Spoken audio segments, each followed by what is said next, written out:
पाहताय प्रहार टीव्ही, सत्यमेव व्रतम। काँग्रेस पक्षातून भाजप पक्षात प्रवेश करणाऱ्या प्रज्ञा सातव यांना 119 दिवसात मोठी लॉटरी लागली आहे।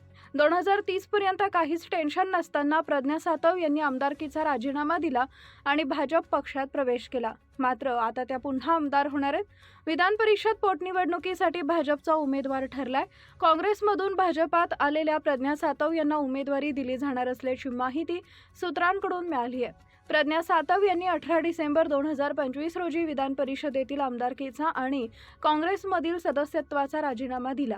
यानंतर त्यांनी भाजपमध्ये प्रवेश केला। पुढच्या राजकीय प्रवासाचं नियोजन करूनच त्यांनी विधान परिषदेतील आमदारकीचा आणि काँग्रेसमधील सदस्यत्वाचा राजीनामा दिला होता। प्रज्ञा सातव यांनी राजीनामा दिलेल्या आमदारकीची टर्म 27 जुलै 2030 पर्यंत होता।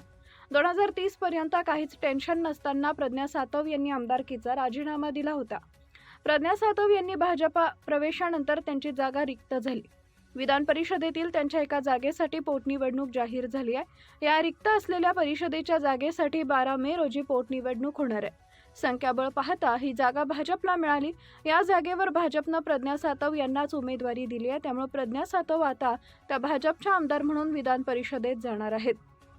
प्रज्ञा सातव यांच्या भाजप प्रवेशामुळे काँग्रेसचं संख्याबळ 8 वरून 7 वर आलं।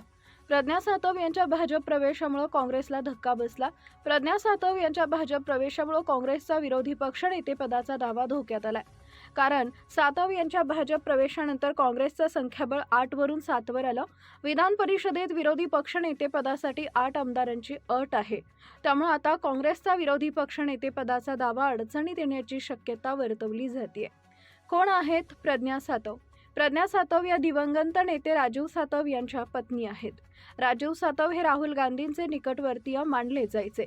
2021 मध्ये राजीव सातव यांच्या मृत्यूनंतर प्रज्ञा सातव यांनी विधान परिषदेकडून वर्णी लागली। 2024 मध्ये काँग्रेसकडून पुन्हा एकदा प्रज्ञा सातव यांना विधान परिषदेवर आमदार म्हणून पाठवण्यात आलं। 2021 पासून प्रज्ञा सातव महाराष्ट्र प्रदेश काँग्रेसच्या उपाध्यक्ष होत्या। विधान परिषद निवडणुकीचं बिगुल वाजलंय। केंद्रीय निवडणूक आयोगाकडून निवडणूक कार्यक्रम जाहीर झालाय। 9 जागांसाठी 12 मे रोजी मतदान होणार आहे। 9 आमदारांचा कार्यकाळ 13 मे रोजी संपणार आहे। संख्याबळानुसार महायुती 8, मवियाला 1 जागा मिळणार आहे। महायुतीनं अतिरिक्त उमेदवार दिल्यास निवडणूक बिनविरोध होणं अशक्य आहे।